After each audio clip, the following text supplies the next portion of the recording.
el segundo brazo de la respuesta inmune adaptativa, y los anticuerpos tienen como unas funciones muy grandes, muy bien determinadas.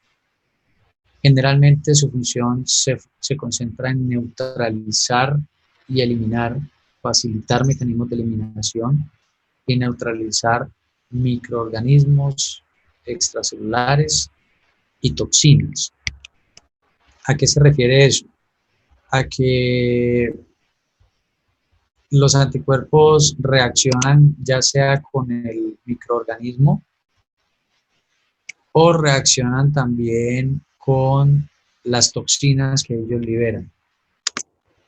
Eh, Cualquiera que sea el efecto, ya sea que la toxina vaya a una célula y a través de unos receptores cause algún tipo de daño, pues siempre y cuando tenga un anticuerpo unido, el anticuerpo como que se convierte en un bloqueo, ¿sí? Esto se haga de cuenta como que usted va a intentar pasar con una moto a través de un pasillo que es muy estrecho y la moto pasa por ahí. Pero si usted, por ejemplo, lleva pegado a usted un montón de tanques o de pronto una varilla larga atravesada, ¿sí? Que la va, por ejemplo, imagínense sosteniendo la varilla con la boca la persona, tratando de hacer equilibrio y trata de pasar por ahí, pues hay un impedimento, ¿sí? Y de eso se trata la acción del anticuerpo pegado a la toxina, pues es un impedimento, es un pedazo de molécula que no debería estar ahí, un complejo molecular que no debería estar allí, y por lo tanto impide que la toxina haga sus acciones.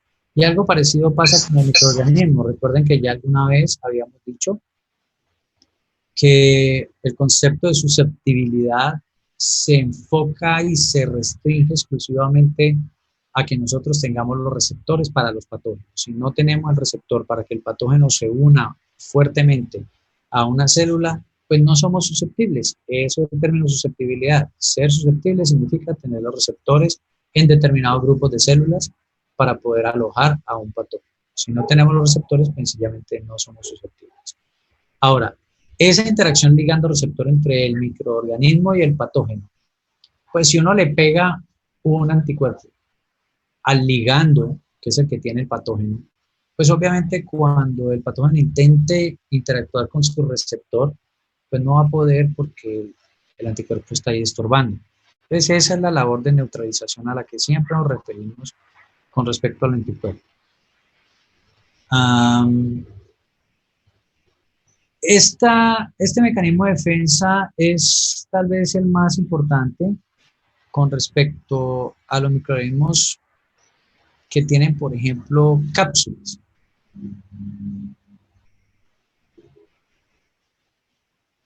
Los microorganismos que tienen cápsulas generalmente son más resistentes. La cápsula es una capa de moco, es un mucopolisacárido que hace que sea más difícil, por ejemplo, que el complejo de ataque a membrana finalmente haga un hueco, que sea fagocitado el microorganismo, todo ese tipo de cosas. Entonces, algunos microorganismos han desarrollado evolutivamente la capacidad de producir una cápsula, que de nuevo es una capa de moco, y entonces es más difícil la respuesta inmune contra ellos. Entonces, digamos que este brazo de la respuesta inmune humoral, los anticuerpos específicamente, son muy importantes para este tipo de microorganismos.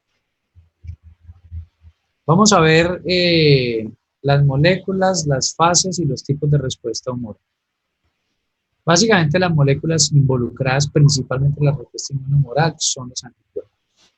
Y hay, como en la respuesta inmune celular, hay unas fases que son fácilmente reconocibles. La primera es el reconocimiento del antígeno. Durante la primera vez que uno se enfrenta a un antígeno, pues debe haber reconocimiento, ¿cierto? La presentación antigénica. Esto puede suceder de varias maneras, ya nosotros exploramos más o menos cuáles son los mecanismos dentro de la respuesta inmune celular. Ahora vamos a aclarar esos mecanismos respecto a la respuesta inmune humoral.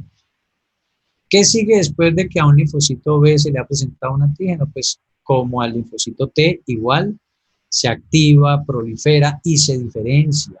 Lo que pasa es que aquí las diferenciaciones son muy claras en términos de que las células en las que se puede diferenciar Un linfocito B son dos tipos muy claros. Está el linfocito B productor de anticuerpos. ¿Cómo le llamamos a esa célula?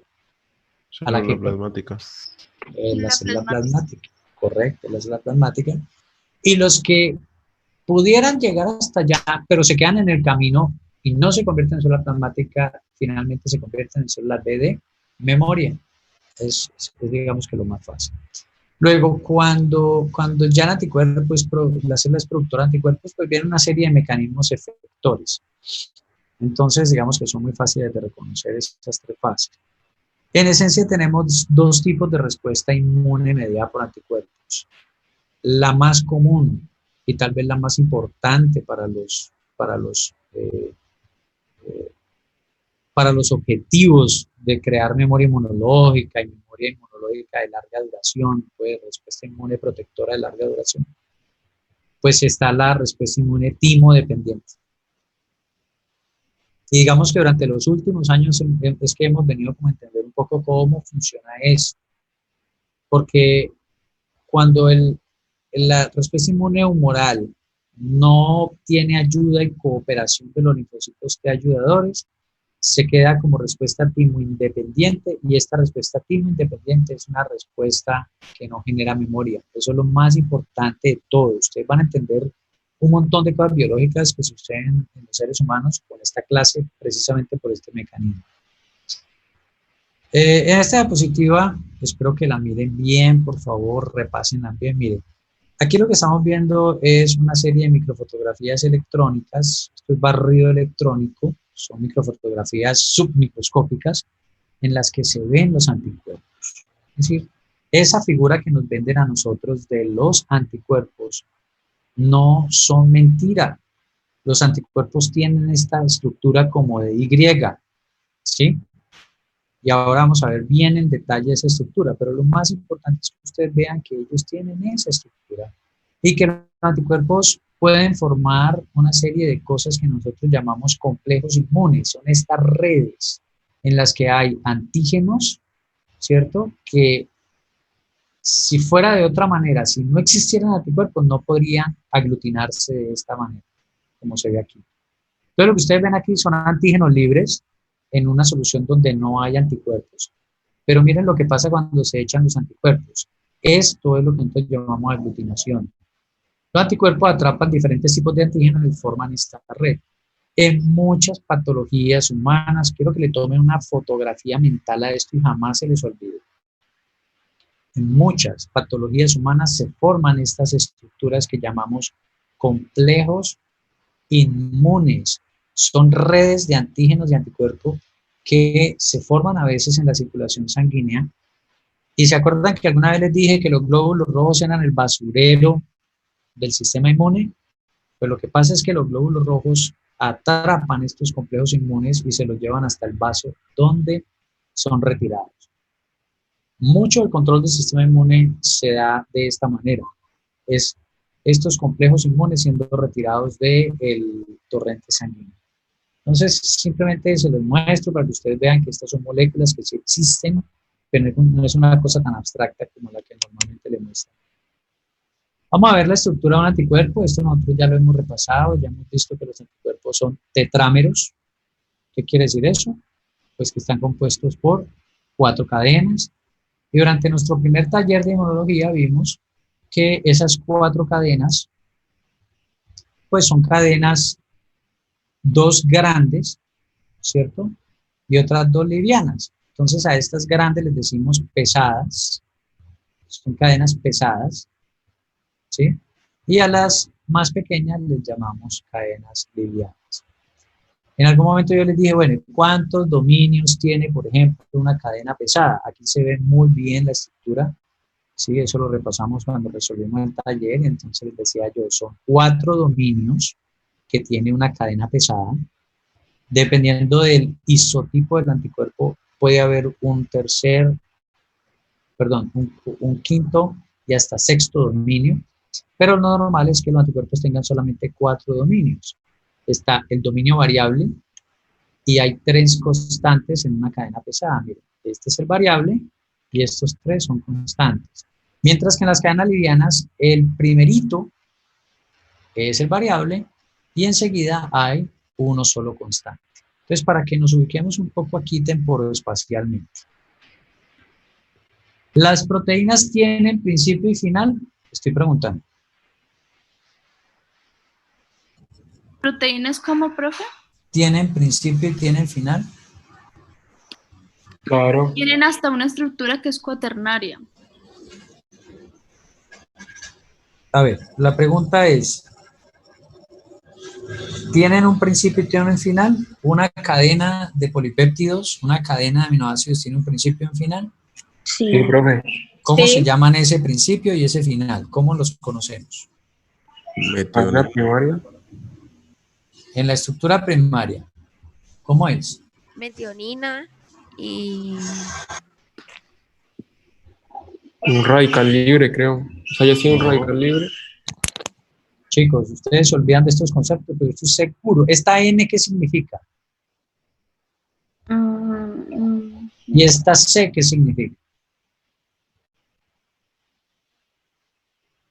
Grupo amino y carboxilo. Claro, es el grupo amino y el grupo carboxilo. Entonces, en toda proteína hay un primer aminoácido y hay un último aminoácido. Esa es la estructura primaria, ¿cierto? Entonces, según esto, aquí me están diciendo, mire, el extremo amino está aquí arriba y el extremo carboxilo está aquí abajo. Total, ¿cuál es el principio de estas cadenas? Ah, pues es la N. ¿Y cuál es el final? La C. Quiere decir que de principio a fin, el orden de los dominios es, el primero es variable y los tres que siguen son constantes. Y eso se repite a través de todas las cadenas. El primero es variable, los siguientes son tres constantes. Eso con respecto a las cadenas pesadas. En las cadenas livianas, ¿cómo será? Ah, pues el primero variable y el segundo constante. Ahora, una pregunta aquí de lógica simple. ¿Por qué le llamarán variable al dominio variable?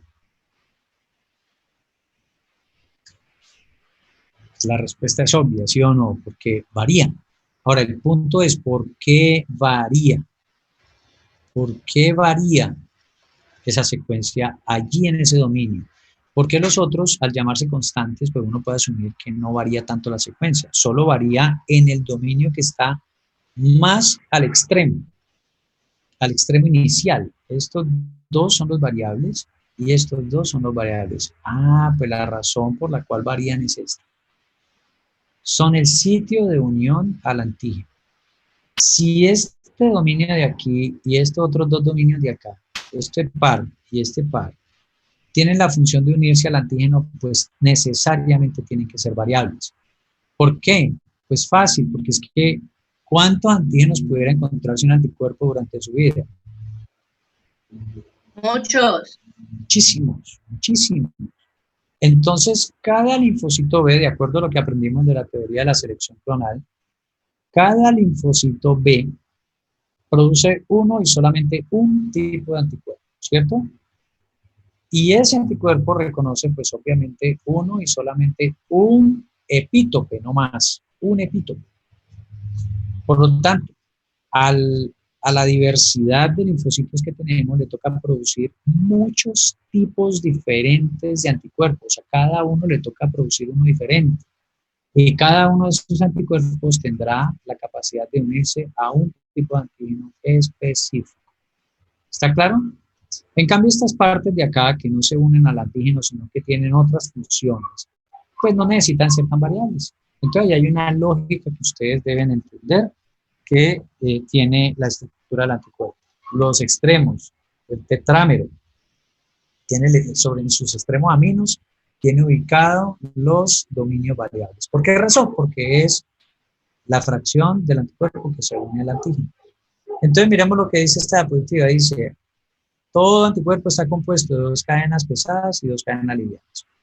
Tiene además dos sitios de unión al antígeno que son idénticos. Es decir, este sitio de unión al antígeno reconoce el mismo antígeno que estos dos. Son idénticos.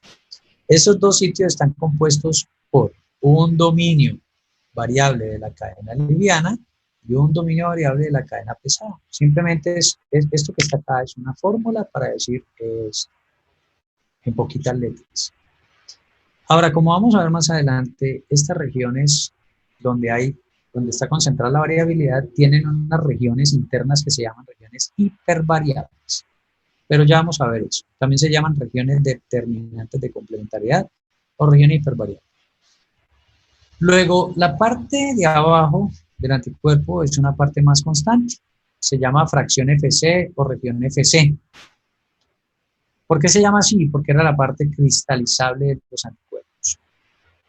Entonces a esto normalmente le llamamos porción FC y así se quedó. Ese es el nombre que llamamos, con el que le decimos al dominio, a los dominios que son constantes en los anticuerpos. La región FC. Todo el mundo sabe que es la región cristalizable, que es la región que es constante, ¿cierto? ¿Por qué es constante? Porque esta tiene funciones que deben ser más de carácter homogéneo. Por ejemplo, en estos dominios reside la capacidad de activar el complemento. O en estos dominios son los que reconocen los receptores de la porción FC de los anticuerpos que están en los fagocitos. ¿Para hacer qué? ¿Alguien está ubicado en mi explicación? ¿Para qué le serviría a un fagocito reconocer esta colita de acá abajo del anticuerpo? ¿Cómo se llama el proceso?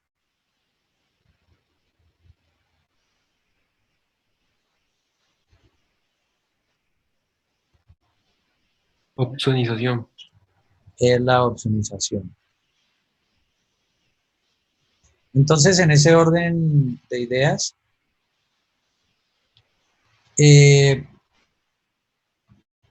cuando un anticuerpo se pega a un antígeno y un fagocito necesita fagocitarse, toda esa estructura, entonces sencillamente lo que sucede es que el fagocito reconoce estas porciones constantes de los anticuerpos. Entonces miren que se arma como un complejo que es perfecto, porque el anticuerpo sirve como un puente, ¿sí? En ese puente él lo que hace es reconocer la porción del, primero por este lado, esta molécula funciona como un puente. Por este lado reconoce el antígeno, ¿cierto? Y por este lado el fagocito lo reconoce. ¿Reconoce a quién? Al anticuerpo que está ahí pegado.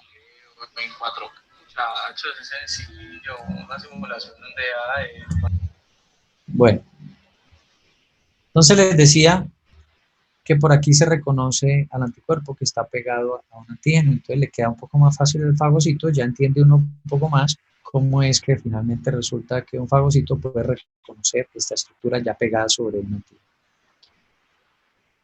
Bueno, muy bien, vamos a continuar. Entonces vamos a hablar de los isotipos. El término isotipo es un término que ustedes van a escuchar muy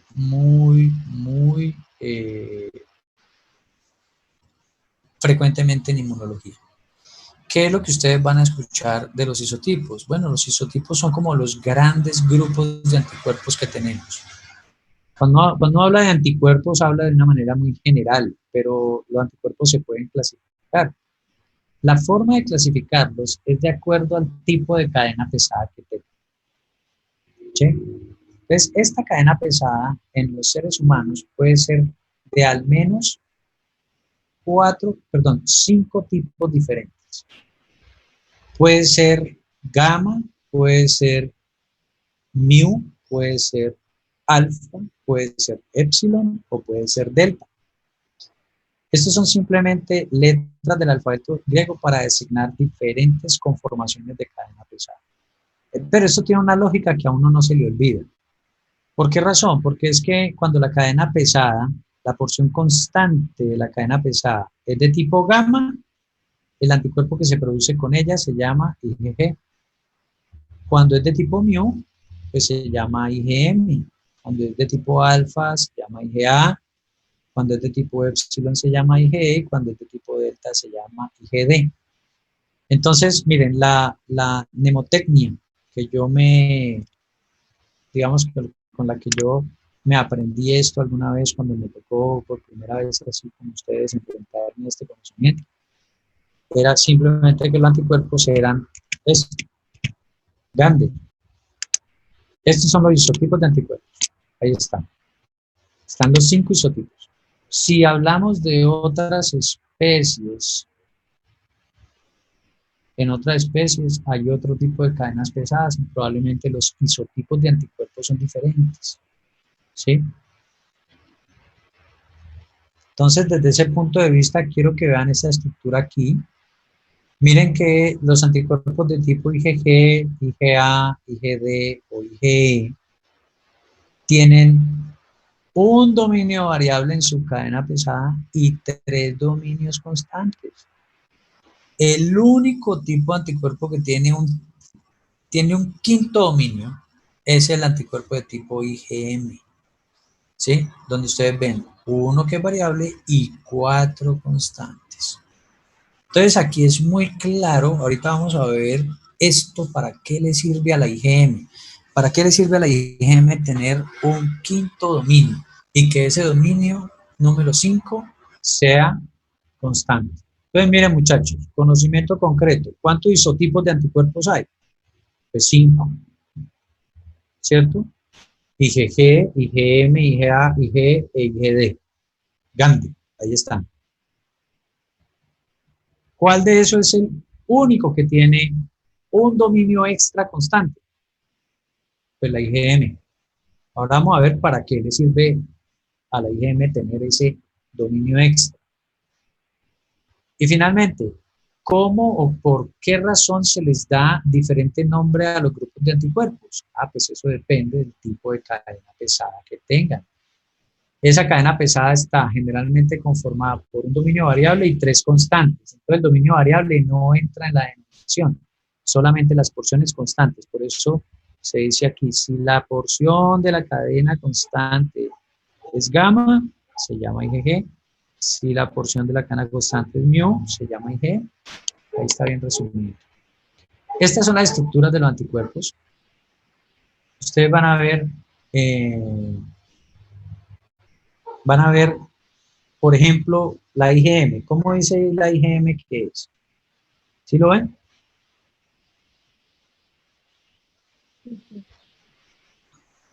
Bueno, la IgM se conforma como un pentámero. Quiero que por favor vean la estructura.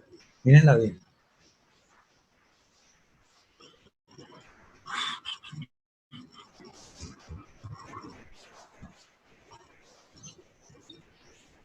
Miren la estructura. Son 5 anticuerpos. Entonces miremos primero acá, ¿cómo son las inmunoglobulinas G? Las inmunoglobulinas G de nuevo son tetrámeros, como todos los anticuerpos son tetrámeros. Tienen como todos los anticuerpos los dos dominios variables de la cadena pesada y la cadena liviana en el extremo, y de ahí para abajo todos son constantes. El caso es que en las IgG hay solo 3 dominios constantes. En la IgM de tipo monomérica hay 4 dominios constantes.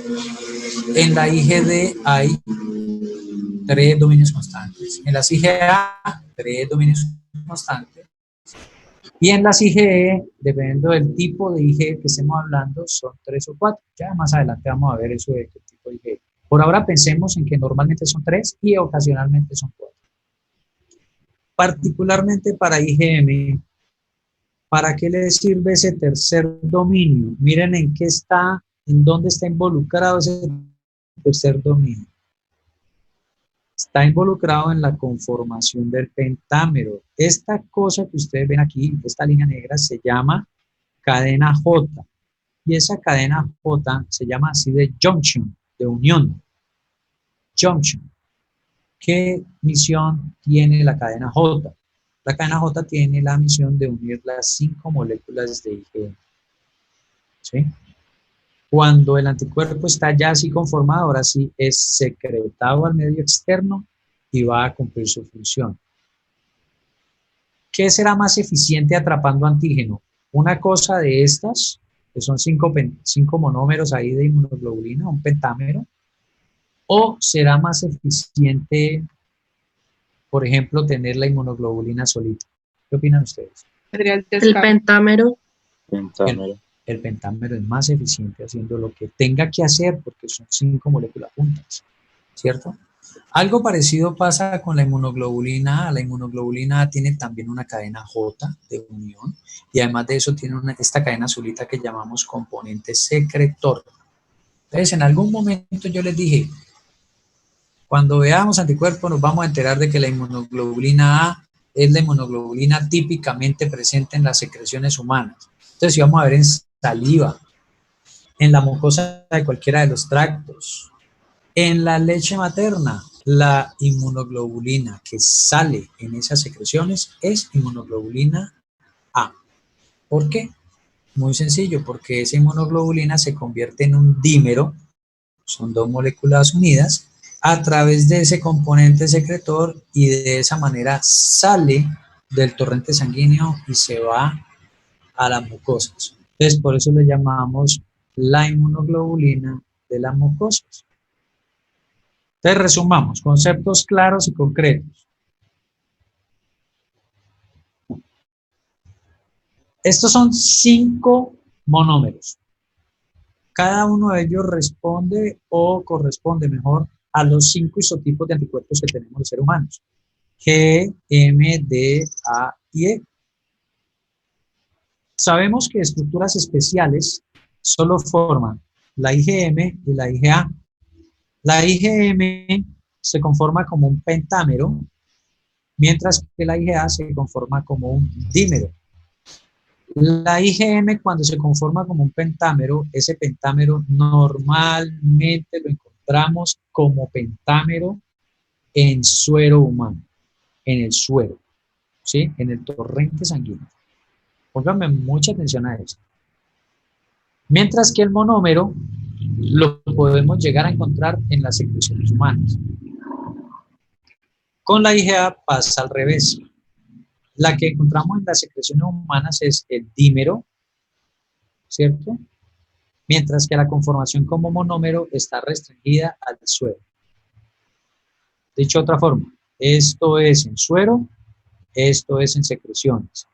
Y aquí arriba, esto es en secreciones y esto es en suero. ¿Sí ven? Se comporta como si fueran como al revés. Vamos a ver algunas características y subclasificaciones de los anticuerpos. El anticuerpo IgG o inmunoglobulina G es el principal anticuerpo que funciona como monómero en nuestro torrente sanguíneo. Ese es el IgG, un anticuerpo que funciona como monómero y es el más abundante en sangre humana.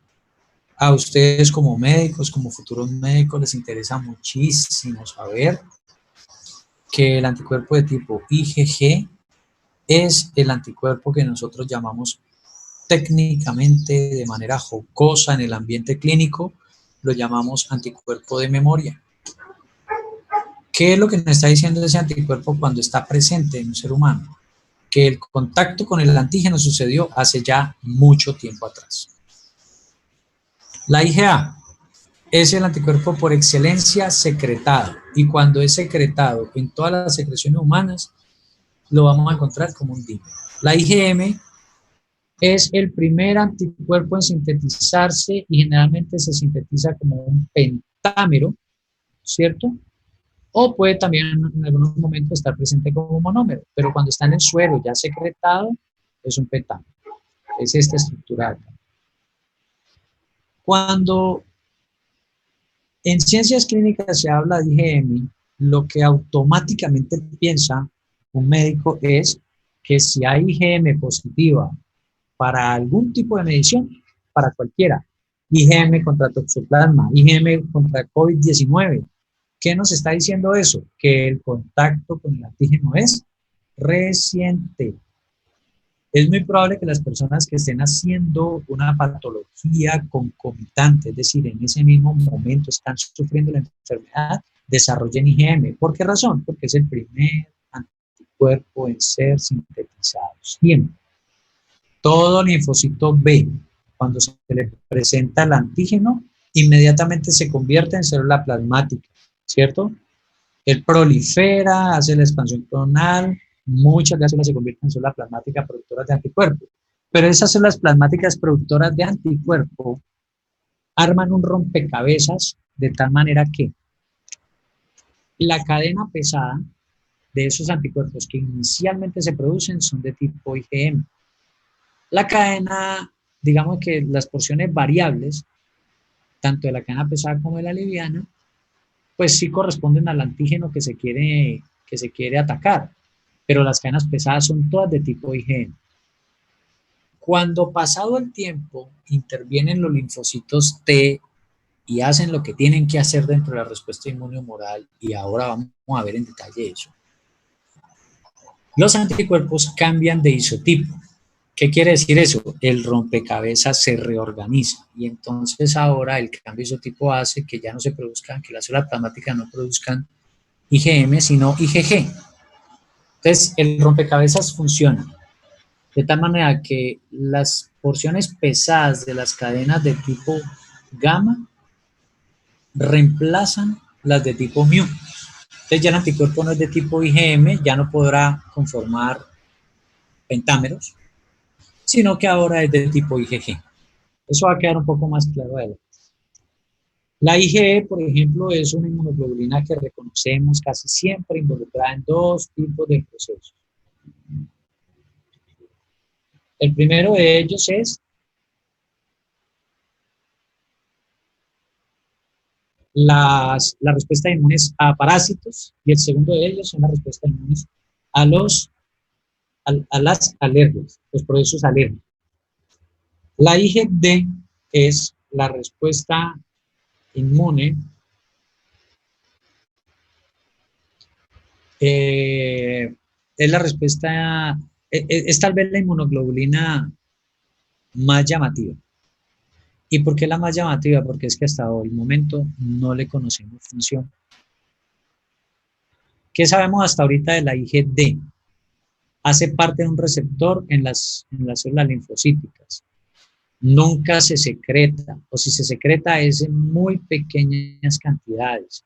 Y generalmente es un marcador de que los linfocitos B están ya maduros. ¿Correcto? Entonces miremos, IgG, principal tipo de anticuerpo. La IgA es el anticuerpo que por excelencia es secretado. La IgM es el primer anticuerpo en sintetizarse, generalmente se sintetiza como un pentámero, la IgA como un dímero. La IgE generalmente la asociamos con procesos con respuesta inmune contra parásitos o en respuesta inmunes de tipo alérgico. Y la IgD hace parte de un receptor en la membrana de linfocitos B, pero no le conocemos una función todavía bien establecida. Este cuadro es muy interesante porque este cuadro nos indica varias cosas. Primero que todo nos indica los diferentes subtipos de inmunoglobulinas. Miren que de IgG los seres humanos tenemos al menos 4 subtipos de inmunoglobulinas. De IgA tenemos al menos 2. De IgM si no tenemos subtipos, de IgD tampoco y de IgE menos. Entonces, ¿cuáles son las inmunoglobulinas que tienen subtipos? No son isotipos, sino subtipos de inmunoglobulina. Pues la G y la A. Estas moléculas tienen diferentes características y las vamos a ver acá, ¿cierto? Y además tienen diferentes funciones, que es lo que vamos a ver acá. Estas son características y estas son funciones. Entonces vamos a ver, vamos por partes. Vamos a ver, vamos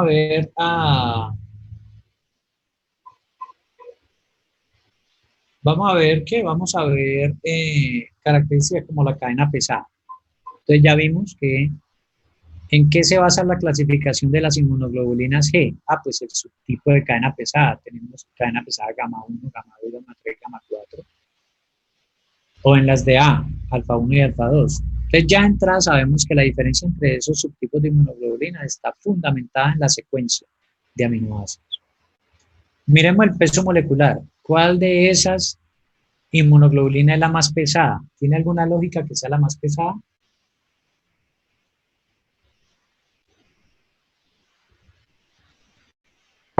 La M es la más pesada, ¿no, profe? Porque está en 5, ¿no?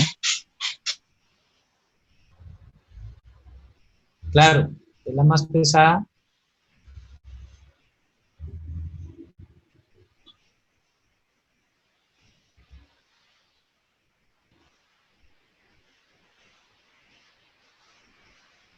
Sí, pero eso da cuenta de que sea la más pesada. ¿No es porque estos son pentágono, porque son 5 o no?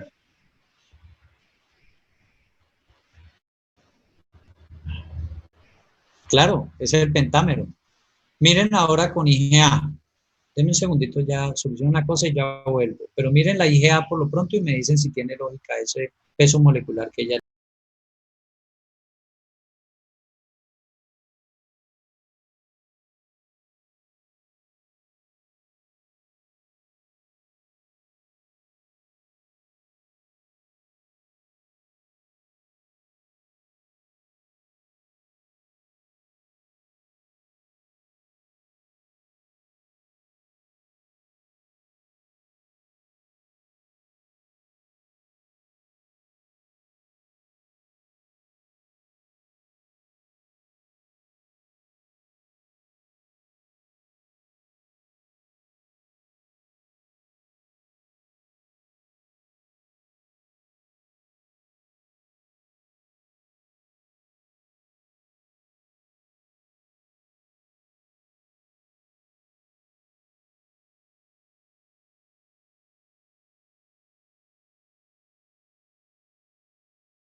Bueno, chicos, qué pena. Entonces, íbamos en la parte de el peso molecular. Entonces, tiene lógica que este sea el más pesado, ¿cierto? Pues, ¿por qué? Porque las IgM generalmente se presentan como inmunoglobulinas pentaméricas. Miren, por ejemplo, las inmunoglobulinas A. En este caso, el peso molecular que nos están dando no es del todo lógico. ¿Por qué razón? Porque si fuese un dímero, uno esperaría que esta inmunoglobulina fuera un poco más pesada, por lo menos 2 veces este valor. La razón para ello es que aquí nos dan el peso de la inmunoglobulina pentamérica y acá nos lo dan de la inmunoglobulina monomérica. ¿Se acuerdan cuál era la otra inmunoglobulina que tenía a veces un cuarto dominio constante? Miren, aquí está. Entonces todo esto pues tiene una lógica y es lo que yo quiero que ustedes vean, este peso molecular. Miremos ahora, según esto, miren esta medición que es un promedio de miligramos por mililitro de las inmunoglobulinas. Por favor, de acuerdo a esta medición, dígame cuál es la de mayor concentración en suero humano.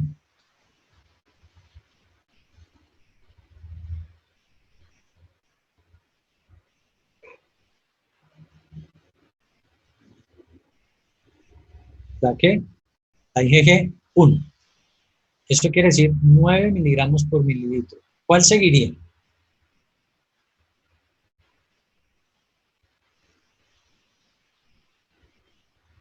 En concentración seguiría la IgG2. ¿Cuál sería la menos concentrada de todas las inmunoglobulinas? La IgE. La IgE. IgD. ¿Tiene alguna lógica que sea la menos concentrada?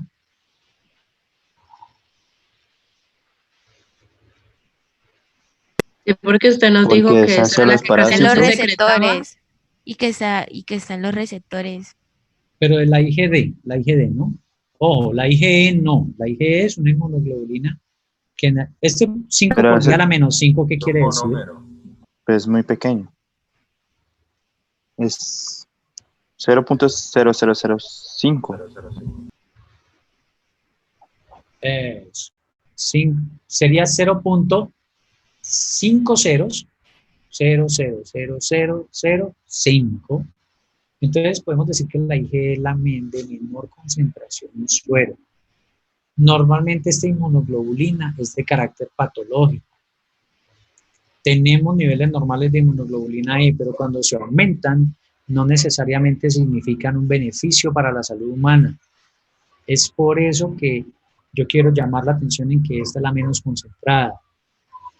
Miren que la IgM pudieron no pensar que tiene una muy alta concentración por ser un pentámero y por ser el primero que se produce, pero no es así. La inmunoglobulina A, por ejemplo, ¿sí? Tiene unos niveles de concentración en suero, la A1, muy parecidos a los de la IgG2. Ahora, miremos esta variable, vida media en suero. Estos son los días que la inmunoglobulina normalmente permanece, es decir, una vez sale de la célula plasmática, la inmunoglobulina, ¿cuánto tiempo permanece por ahí nadando? ¿Cuál es la que más dura o cuáles son las que más duran? La IgG.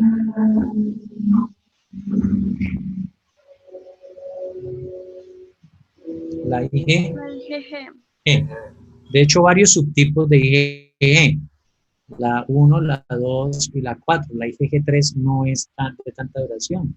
¿Le seguiría en ese orden quién? IgM. IgM, correcto. Muy bien. Miremos ahora las funciones. Recuerden que el complemento lo pasamos muy rápido. Yo les dije a ustedes que como médicos tienen que saber del complemento este y este punto. Uno de esos puntos es que los anticuerpos pueden activar las vías del complemento, pero ¿cuál? Ellos no activan todas.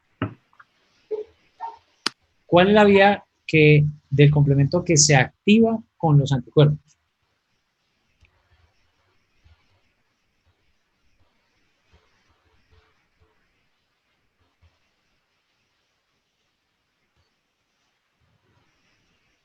De fagocitos.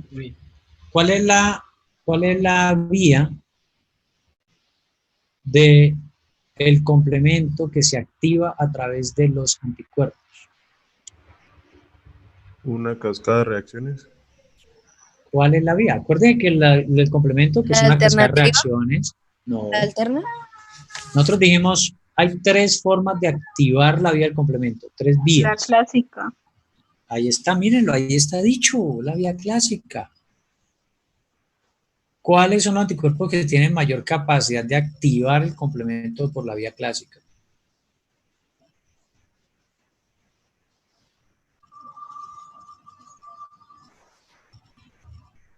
IgG3 e IgM.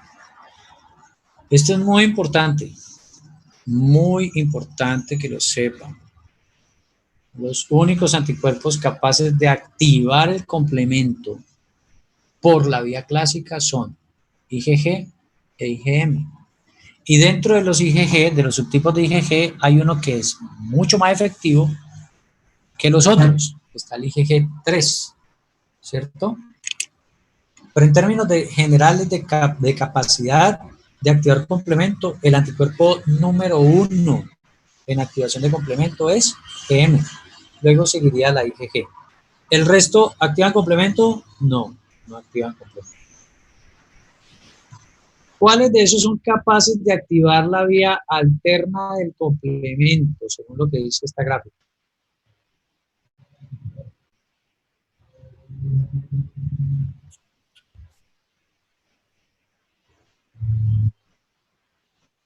Muy poco. Entonces lo que podemos entender de esta gráfica es que los anticuerpos son muy eficientes en activar el complemento, pero por la vía clásica.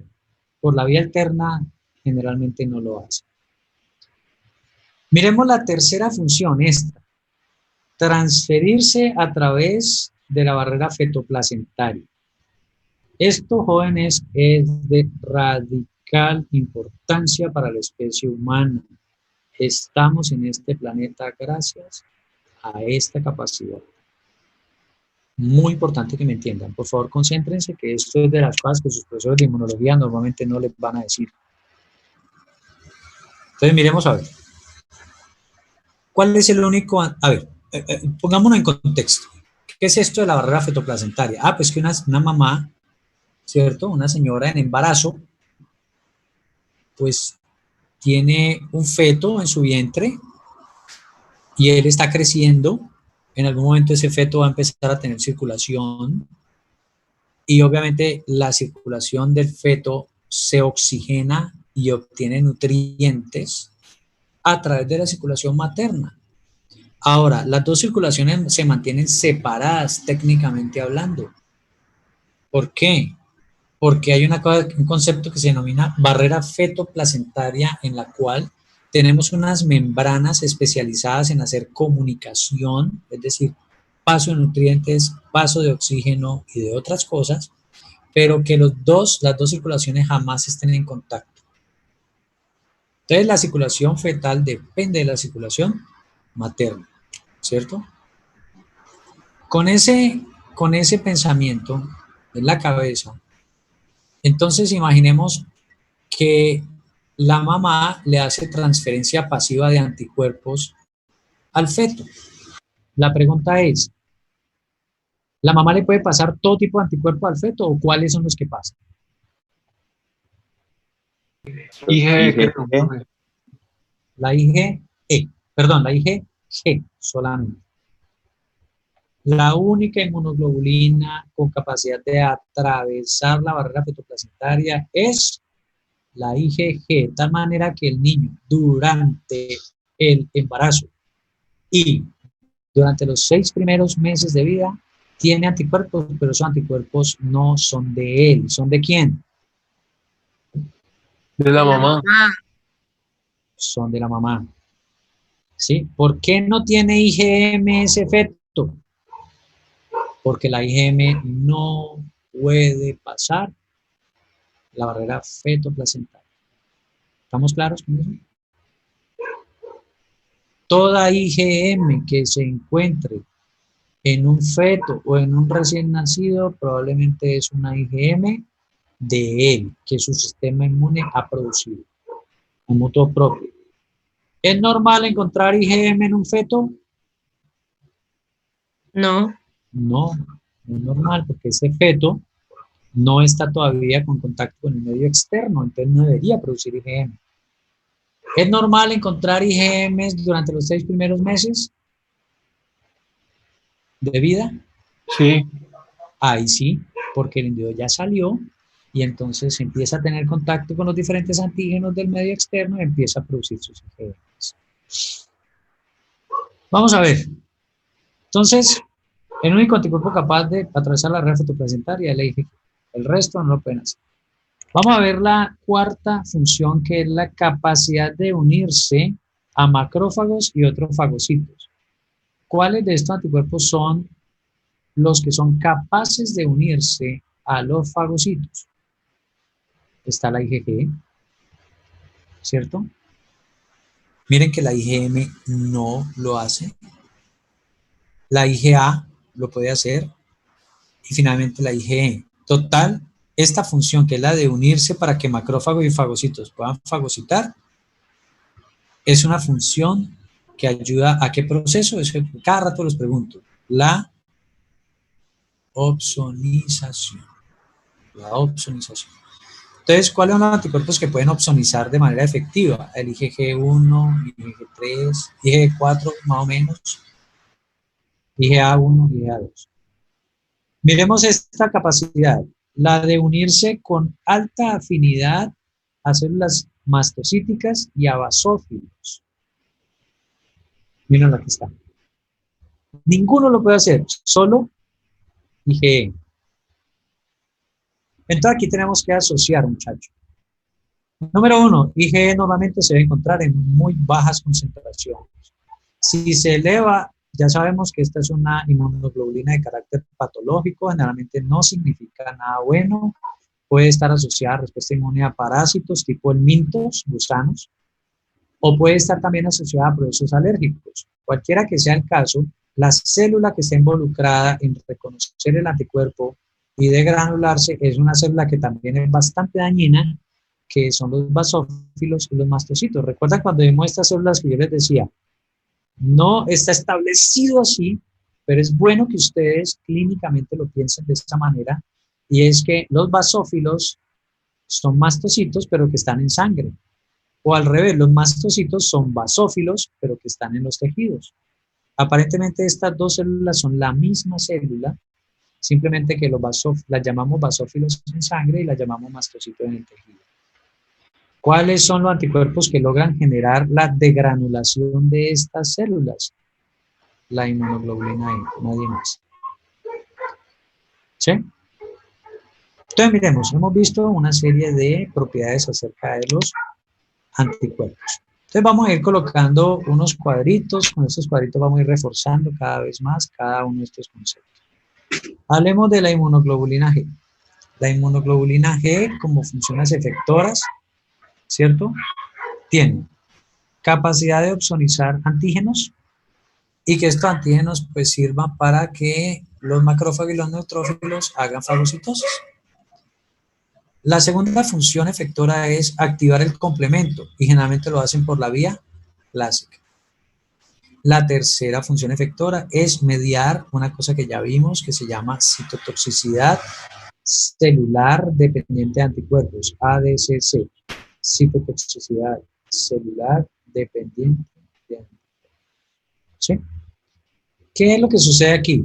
Células como macrófagos o como las células NK reconocen las porciones constantes de las inmunoglobulinas, se unen a esa porción constante y sea lo que sea que haya al otro lado, que generalmente es una célula infectada, se degranulan y dañan la célula. Liberan un montón de mediadores, gran enzimas, etcétera, que dañan la célula.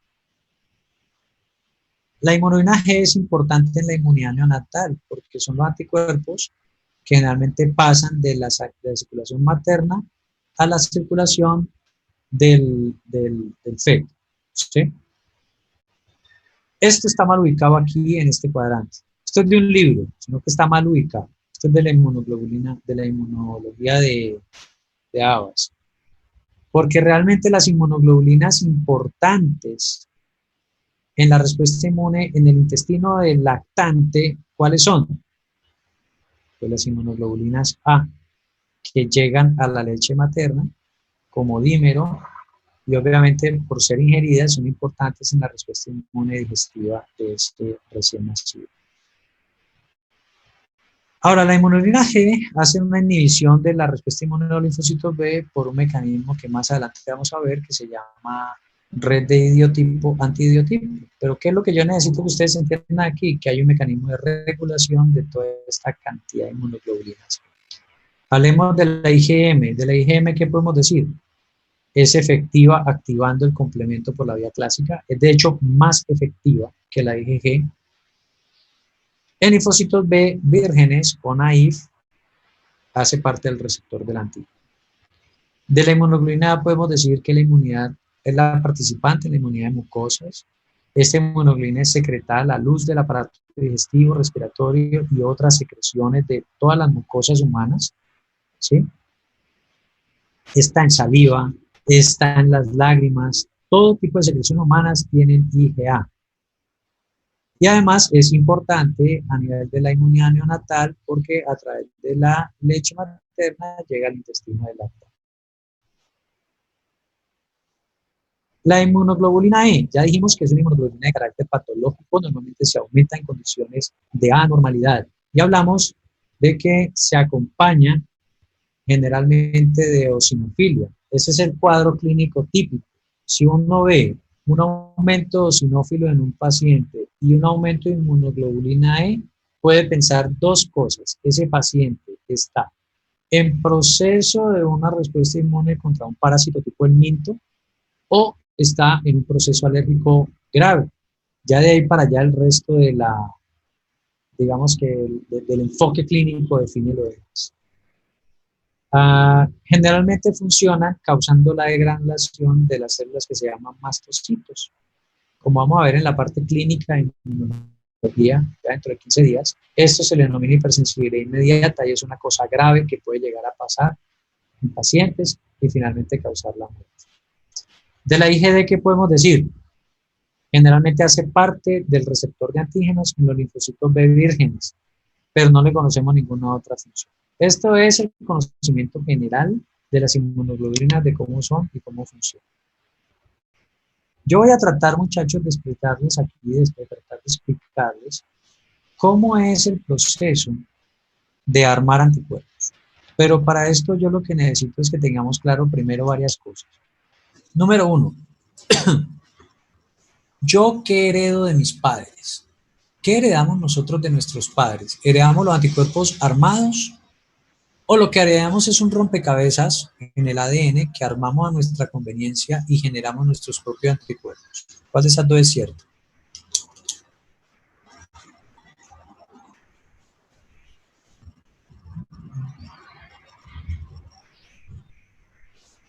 ¿Nadie dice nada?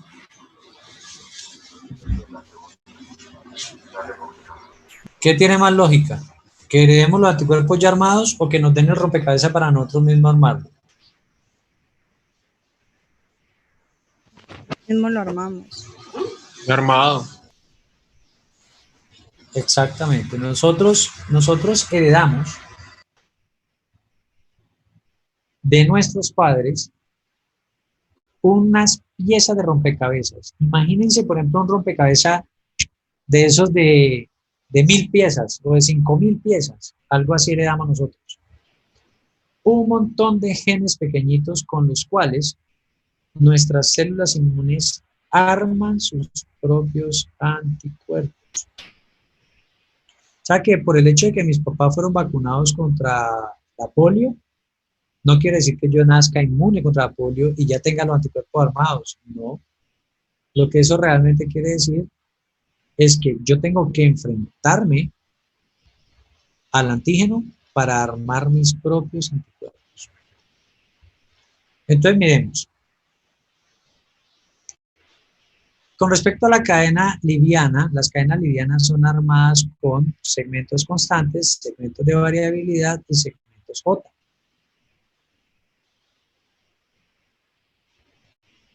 ¿Qué quiere decir esto? Generalmente tenemos solamente una porción constante. Tenemos 4 opciones de segmentos J no genes y tenemos al menos 35 opciones de segmentos variables. Está bien, hasta ahí todo muy bien. Lo que pasa es que las cadenas livianas son o de tipo kappa o de tipo lambda.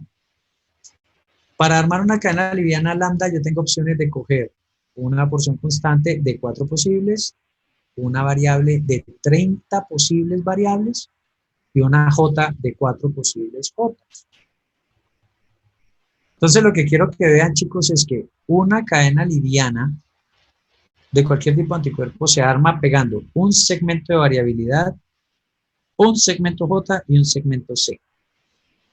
Si ustedes me han entendido, entonces digamos que una pregunta tipo quiz puede ser, con estos números, ¿cuántos posibles tipos diferentes de cadenas livianas kappa podríamos armar?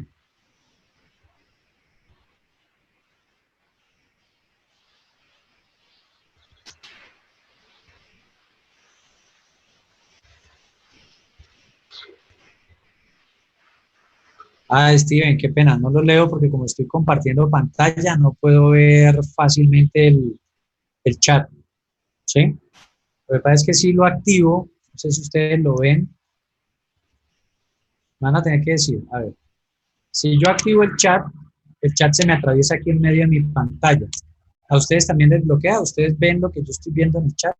No, profe. Ah, bueno, listo. Voy a bajar entonces aquí activo. Voy a dejar entonces aquí activo. Es que no lo había visto porque pues, pensé que a ustedes también les bloqueaba.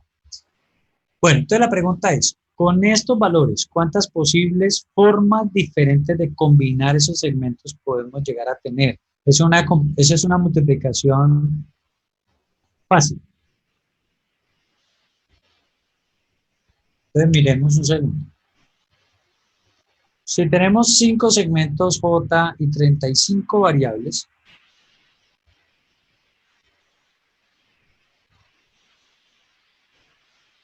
$175. Una simple multiplicación, ¿cierto? De 32. Y como es una constante, entonces eso por 1 es lo mismo. Son 175 posibles cadenas livianas. ¿Todos están siguiendo eso?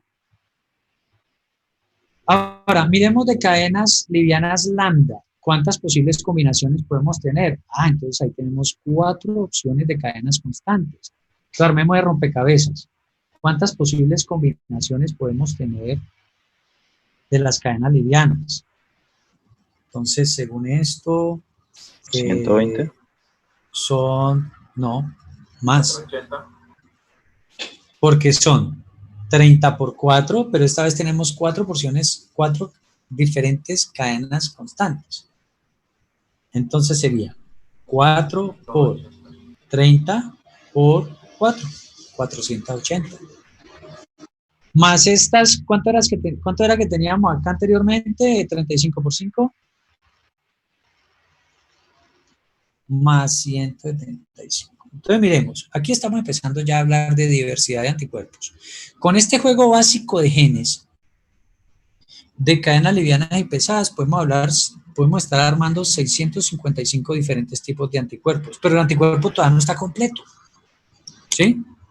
Entonces, ¿qué pasa cuando queremos armar la cadena pesada? En la cadena pesada, para poderla armar, tenemos posibilidad de recombinar cada uno de los segmentos de cada isotipo, ¿sí? Cada uno de estos segmentos de cada isotipo, ¿sí lo ven? Que puede ser mu, delta, gamma, gamma 3, gamma 1, alfa 1, gamma 2, gamma 4, epsilon 1, alfa 2. De cada uno de estos isotipos podemos armar una recombinación de 45 segmentos variables, pero en las cadenas pesadas tenemos otros genes que son los genes de diversidad, así les llamaron. Son 20 segmentos de diversidad y 6 segmentos J. Entonces, cuando se está recombinando, cuando el linfocito está armando el anticuerpo que quiere armar, pega un segmento variable, pega un segmento de diversidad, pega un J y a ese le pega uno de estos. Entonces, vamos a hacer la multiplicación. ¿Cuántas cadenas pesadas podríamos tener? Entonces, según esto, podríamos tener 45 por 20 por 6. Son 5.400. Posibles combinaciones BDJ. ¿Por qué digo BDJ? Porque es un B con un D y con un J. Estas solitas son 5.400 posibilidades, pero si lo multiplicamos por ¿cuántas posibilidades era que teníamos acá? 175, ¿no fue? ¿175? Sí, pero Por 175. A eso nos dan 945.000 diferentes tipos de anticuerpos. ¿Y cuántas cadenas gamma teníamos? Lambda, perdón. Por 480, muchachos, eso nos da un total de 453.600.000 diferentes tipos de anticuerpos. Toda esta discusión para que ustedes entiendan que lo que nosotros heredamos son estos rompecabezas, y con estos rompecabezas cada ser humano decide cómo arma su anticuerpo. ¿Está bien? A esto nosotros le llamamos recombinación BDJ. Es lo que sucede durante el desarrollo de un linfocito B. El linfocito B arma el anticuerpo, él recombina y recombina. ¿Sí? Entonces imagínense todo ese posible grupo de recombinaciones que acabamos de hablar, 450 millones, algo así. Y el anticuerpo que se arme sea un anticuerpo que sea capaz de reconocer un autoantígeno. ¿Qué le va a pasar al linfocito?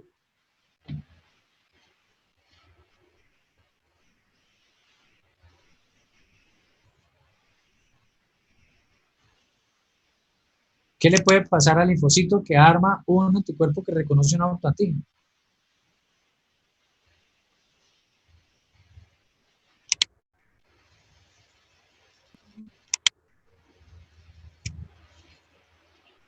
Es eliminado.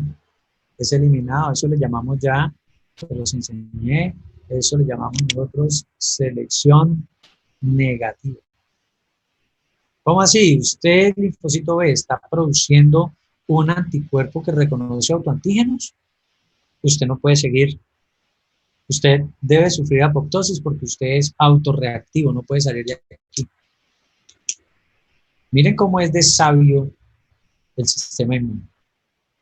Pero es sabio, pero no tirano, porque acá al linfocito B se le da la oportunidad al menos de hacer 3 diferentes tipos de reorganizaciones, 3 diferentes tipos de recombinaciones, hasta que definitivamente se dice, no, este linfocito deficiente no se pudo ajustar. Entonces algo así como que venga usted, señor, digamos que cada uno de ustedes es un linfocito, y yo les digo, armen cada uno un anticuerpo, y venga, mire usted qué anticuerpo armó. Ah, el suyo es incorrecto, porque reconoce un autoantígeno. Entonces hágame el favor y va y trata de armar otro. Si vuelve y reconoce un autoantígeno, le doy una segunda oportunidad de que vuelva a armar. Si ya el tercer intento no logró armar un anticuerpo que no reconozca autoantígenos, ya definitivamente ya usted no pudo, entonces chao, apoptosis. ¿Sí ven cómo es esto, no? Entonces, todo eso, muchachos, para que ustedes aprendan 2 sencillos conceptos. El primero, nosotros no heredamos anticuerpos armados. El segundo, lo que heredamos son genes, cajas de expresión, ¿sí? Cajones, exones, con los cuales nosotros armamos nuestros propios anticuerpos.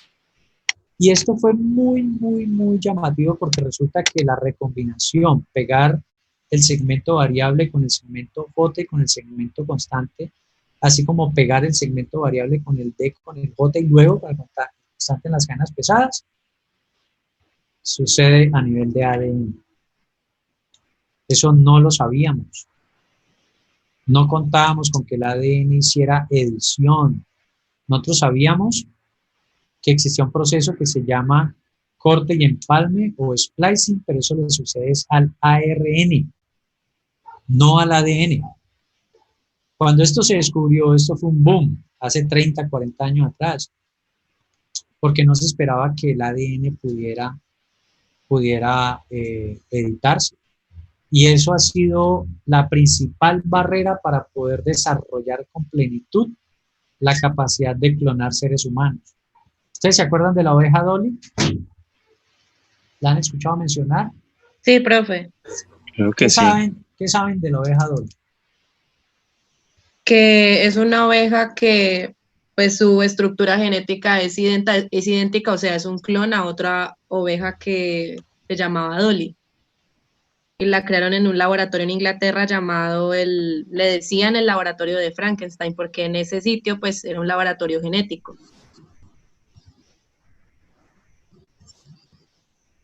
Así es. Pero realmente lo más importante de la oveja Dolly o su aporte a la ciencia de la humanidad no es que fuera un organismo, ¿perdón? Recombinación. Pero ojo con lo que les voy a explicar, muchachos. Cuando el fenómeno de Dolly, digamos que se dio, que era posible hacer clonación de mamíferos multicelulares, el real aporte fue encontrar una célula adulta donante. La clonación antes de Dolly era posible. De hecho, creo que la oveja que se clonó antes de Dolly se llamaba Polly. Polly. Y se le dio el nombre por Polly Matzinger. ¿Se acuerdan que se las comenté de Polly Matzinger, que antes de ser inmunóloga era conejita de Playboy? Se llamó Polly a esta oveja, pero esta oveja fue clonada a partir de una célula embrionaria. Entre el desarrollo de la clonación basada en células embrionarias y el desarrollo de la clonación basada en células adultas pasaron muchos años. Y no sé si ustedes me entienden, pero para coger una célula embrionaria, ¿yo en qué fase de desarrollo debo coger a un ser multicelular? Pensemos en un ser humano. Para yo obtener células embrionarias, ¿en qué fase se las debo sacar a un ser humano? Pues en fase de embrión, ¿no? Pues en fase embrión, correcto. Entonces pensemos en el momento de la fecundación, pensemos en la formación del cigoto, pensemos en la formación de la mórula. Y pensemos en que ustedes son papás de ese cigoto, de esa mórula, y entonces un científico viene a decirle, vea, es que yo quiero jugar aquí un ratico, y regáleme una de las células suyas, la embrionaria. Ah, sí, claro, ¿cómo no? Usted dice, no, es que yo apoyo la ciencia, no, es que, uy, no, ¿cómo así? Quería ver, ¿y usted cómo va a hacer eso? Ah, no, pues es que yo le meto una aguja allá a la mórula, extraigo las células, las desintegro y de ahí saco la que me sirva. Entonces usted dice, no, espera un momentico, ¿cómo así? ¿Usted me va a desbaratar mi embrión para poder sacar una célula? ¿Usted lo permitiría, muchachos? No, ajá. Nadie lo permite. Nadie lo permite porque usted no sabe en el camino de desensamblar la mórula qué daño pueda sufrir el feto. ¿Sí ven? Entonces, desde ese punto de vista, la experimentación con células embrionarias está prohibida en el mundo porque eso no está bien afinado. Se hace con animales. La clonación de Poli fue posible porque se cogió. El experimento realmente es muy sencillo y es a lo Frankenstein, como decía su compañera. Porque ¿qué es lo que se hace? Se coge una célula de estas que son embrionarias, ¿cierto? Se saca esa embrionaria y esa dotación, el núcleo de esa célula, se le pone a un óvulo y ese óvulo se pone en una madre sustituta. En esencia no va a pasar nada, simplemente el individuo se va a desarrollar desde la etapa embrionaria. ¿Sí? Eso se sabía. Y obviamente surgieron un montón de prohibiciones alrededor de la experimentación con embriones. Entonces era una necesidad imperativa desarrollar esta tecnología. Ay, un momento muchachos, un segundo.